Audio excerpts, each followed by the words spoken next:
dalam kondisi apapun tidak boleh kita mendahului imam. Maka ada yang duluan, gitu kan. Dan tinggal bagaimana kita sebagai seorang imam dia bijak, mampu seperti apa. Inilah pentingnya kita menguasai berbagai macam ilmu, biar imam itu bisa memahami jamaah seperti apa dan dia tidak menyalahkan orang, gitu ya. Misalkan kita tahu nggak, kayak di pesantren semua memang sudah biasa santri saya begitu, itu saya lakukan. Tapi kalau di tempat-tempat umum, gitu kan, dikhawatirkan si imam malah dosa karena benar imam, maka imam bijaksana terlebih dahulu. Jadi tidak membatalkan puasa, tidak membatalkan puasa, sholat tidak. Sesuatu yang tidak membatalkan sholat dan tidak pun damai dalam sholat, nggak usah diri. Tapi kita harus tahu dan gitu aja sih, simpel. Yang masalah kalau imam nggak baca Fatihah baru tuh masalah. Baik, ada lagi? Ya. Maksud saya sering makom adab itu lebih tinggi daripada ilmu. Apa? Makom adab itu lebih tinggi daripada ilmu. Kemudian Rasul itu diutus itu untuk menyempurnakan akhlak. Kenapa waktu pas surat yang pertama itu malah ini mau duluan. Kenapa dia nggak akhlak duluan? Karena posisi utama itu Nabi itu kan untuk menyempurnakan akhlak, karena akhlak yang berantakan maka itu. Tapi kenapa yang pertama keluar itu malah ilmu, ikro. Itu yang pertama. Yang kedua, kalau misalnya kan tadi kayak kalau misalnya anak-anak itu kan yang kalah dia untuk sesuatu yang kewajiban. Mereka itu kan masih kecil. Dan ya status mereka itu ya masih Jadi gimana kalau konstitusi yang ternyata anak itu anak tadi kan juga menjadi penolong untuk bagi orang tua. Gimana kalau anak-anak posisinya ketika dia meninggal itu karena orang tuanya? Banyak nih kejadian-kejadian yang ternyata fakta di lapangan kalau anak-anak itu mati karena memang orang tuanya ada yang dibunuh sama orang tuanya atau misalnya orang tuanya kalau tahu siapa misalnya segala macam, sehingga anak itu apakah anak itu masih menjadi penolong bagi orang tuanya atau malah menjadi itu apa Baik. Masalah ilmu dan adab berkaitan kalau dikaitkan dengan surat Al-Alaq gitu kan. Ilmu dan adab lebih tinggi mana, lebih tinggi adab. Nah, pertanyaannya adalah bagaimana cara kita beradab? Kita bisa beradab dengan baik kalau ada ilmunya. Maka orang kota itu cenderung lebih sopan daripada orang kampung. Ketika apa? Ketika pada tataran tertentu, misalkan dia kondangan di hotel, kondangan di tempat-tempat mewah, itu orang-orang kota itu lebih santun dibanding orang kampung. Karena makanya ilmunya ada. Jadi yang pertama, yang kedua adalah bentuk kata dan sopan. Nah, kita bisa mencapai peradaban itu butuh ilmu, tapi tidak semua orang berilmu itu mau menggunakan ilmunya sehingga tidak beradab. Jadi pada dasarnya lebih tinggi mana ilmu dan adab, tetap tinggi adab. Kenapa? Karena orang punya ilmu tapi adabnya nggak ada. Karena dia tidak mengamalkan ilmu yang dia sudah gunakan. Karena itulah kenapa dikaitkan dengan soal IQ itu. Orang itu belajar itu dan ilmu itu bukan untuk ilmu itu sendiri, tapi untuk mencapai Allah. Orang yang belajar ilmu untuk mencapai Allah, maka dia akan nyampe dengan Allah. Tapi kalau orang belajar hanya untuk dirinya sendiri, untuk menyombongkan diri, untuk ijazah dan sebagainya, dia tidak akan nyampe ke Allah. Dalam kehidupan sehari-hari pun bisa dipastikan dia tidak bisa mengambil ilmu, terutama dalam peradaban. Contoh yang paling gampang, kenapa sih Rasulullah itu hadisnya liutam lima makarim akhlak, menyempurnakan akhlak? Berarti akhlak sudah ada belum pada saat itu? Sudah ada, Rasul menyempurnakan. Kenapa? Karena terjadi penyimpangan-penyimpangan. Rasul sebagai Nabi penyempurna, sejak zaman Nabi Adam sampai zaman Nabi Isa, itu akhlak sudah diajarkan kepada manusia. Cuma ada hal-hal yang belum terlengkapi. Rasulullah tugasnya melengkapi. Untuk melengkapi akhlak itu diperlukan ilmu yang cukup. Jadi ilmu itu sebagai alat untuk dia beradab. Berapa banyak orang punya ilmu namun tidak sopan, akhirnya lebih dikucilkan daripada orang yang terlihat dia. Karena akhlak itu mata orang berlaku di mana-mana. Orang pintar banyak orang pintar sekarang. S3. Tapi adabnya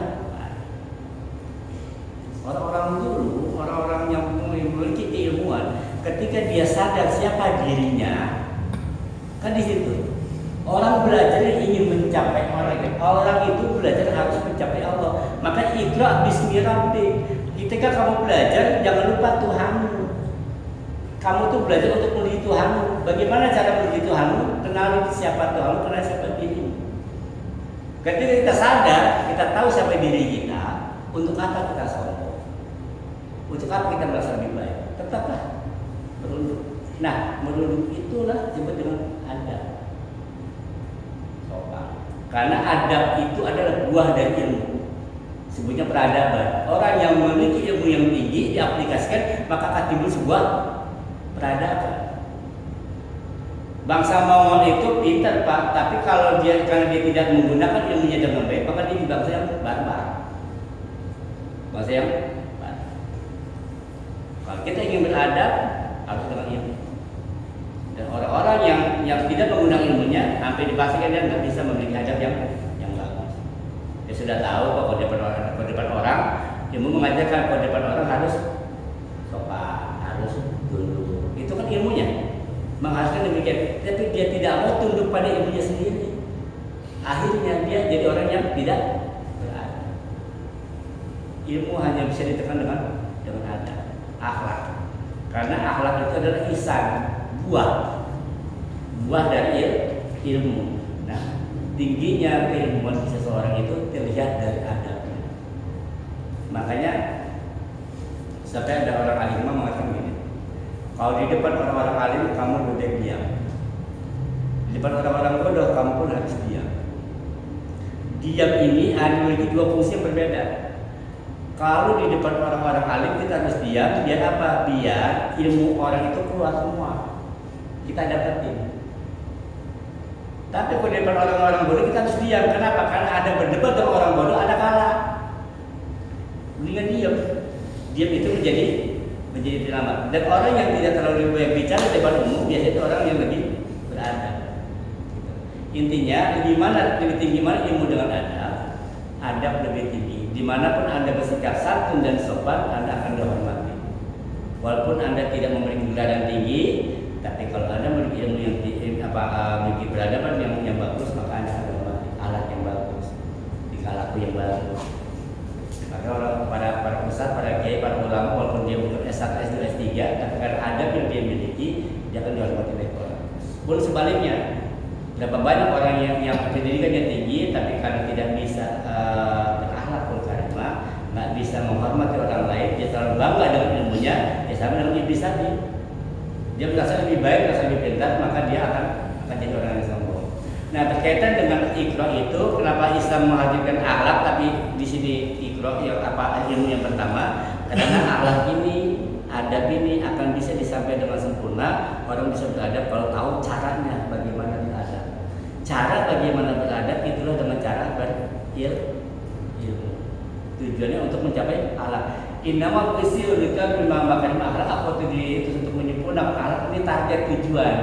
Kalau di dalam visi-misi ini tujuan. Nah, untuk mencapai tujuan ini perlu apa? Perlu perangkat apa? Dengan ilmu. Dikasihlah ayat itu sebagai sumber pengetahuan.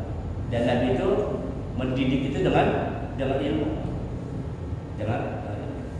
Nah, terus bagaimana dengan anak yang mati dibunuh oleh orang tuanya? Bisakah menjadi penolong? Matinya anak itu dibunuh oleh orang tuanya tidak melepaskan status dia sebagai penolong orang tua.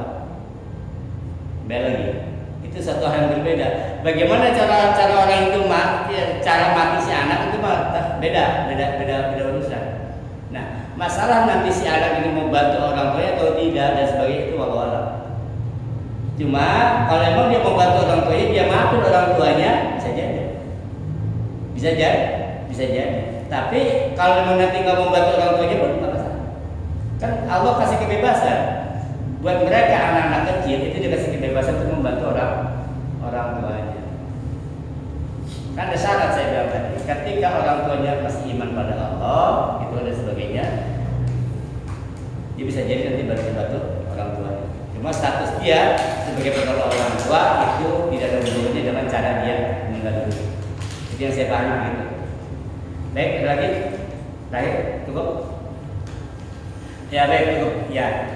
Ayat 1-5 ini penekannya satu bahwa Allah Subhanahu Wa Taala itu menunjukkan ayat Quran Al-Alaq itu intinya apa? Pertama, ini adalah sebagai tonggak awal Rasulullah diangkat sebagai Rasul yang pertama. Yang kedua, dari kandungan ayat ini jelas-jelas Allah memerintahkan kita untuk belajar dengan menyertakan Allah di dalamnya. Artinya apa? Belajarlah untuk mencapai Allah. Belajar untuk mencapai Allah, bukan untuk meninggikan ego kita, bukan untuk meninggikan keinginan kita, tapi untuk menuju Allah yang mana? Allah yang khalaq, Allah yang menciptakan kita, Allah lah yang nanti pada akhirnya akan kita sampai ke sana hanya dengan ilmu. Tanpa ilmu kita nggak bisa. Tanpa ilmu kita nggak bakal nyampe ke Allah. Inilah kenapa ulama mengatakan awal yajib alal insan ma'rifatullah. Yang pertama kali diwajibkan oleh manusia adalah mengenal Allah. Mengenal Allah harus dengan dia. Insyaallah mudah-mudahan nanti kedepannya kita akan bahas lebih jauh tentang layak kok orang-orang yang akan saling menolak dan sebagainya. Ini lebih dalam lagi kajian di ayat 6 sampai ayat 19. Demikian kita tentang ibarat manis. Subhanallah bihamdika asyhadu an la ilaha illa anta astaghfiruka wa atubu ilaik. Assalamualaikum warahmatullahi wabarakatuh.